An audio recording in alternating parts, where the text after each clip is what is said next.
साल 2021 के शुरुआत में ही भोजपुरी इंडस्ट्री का माहौल अच्छा नहीं रहा और ये साल अपनी शुरुआत में ही काजल और खेसारी के रिश्तों पर भारी पड़ रहा है। इनके बीच विवाद को देखकर फैंस का दिल बुरी तरह से टूट गया था। तो वहीं खेसारी और काजल की फिल्म लिट्टी चोखा का फर्स्ट लुक सामने आया है, जिसे देखकर सभी के चेहरे पर एक चमक आ गई है। जी हां, लिट्टी चोखा का फर्स्ट लुक देखकर फैंस ने चैन की सांस ली है कि चलो एक बार फिर इनकी जोड़ी पर्दे पर नजर तो आएगी। फिल्म लिट्टी चोखा के फर्स्ट लुक को देखकर फैंस में एक्साइटमेंट तो बनी हुई है, लेकिन साथ ही साथ इस बात की निराशा भी है कि कहीं ये फिल्म खेसारी और काजल की एक साथ की आखिरी फिल्म ना हो। इसके बाद शायद ही इनकी जोड़ी पर्दे पर एक साथ दिखाई दे। जी हां, क्योंकि काजल और खेसारी दोनों ने ही ये साफ साफ कह दिया है कि वो अब एक दूसरे के साथ काम नहीं करेंगे, क्योंकि इनके बीच का विवाद सारी सीमाएं पार कर चुका है।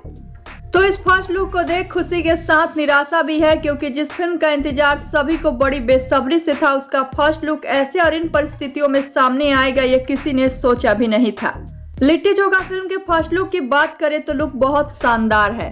हर बार की तरह इस बार भी खेसारी एक नए अंदाज में नजर आ रहे हैं और काजल की खूबसूरती के तो भाई क्या कहने।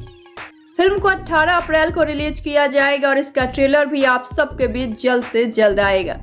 आप सभी को फिल्म का फर्स्ट लुक कैसा लगा बताइए हमें नीचे कमेंट बॉक्स में। साथ ही साथ वीडियो पसंद आया हो तो इसे लाइक करें, शेयर करें और चैनल को सब्सक्राइब जरूर करें।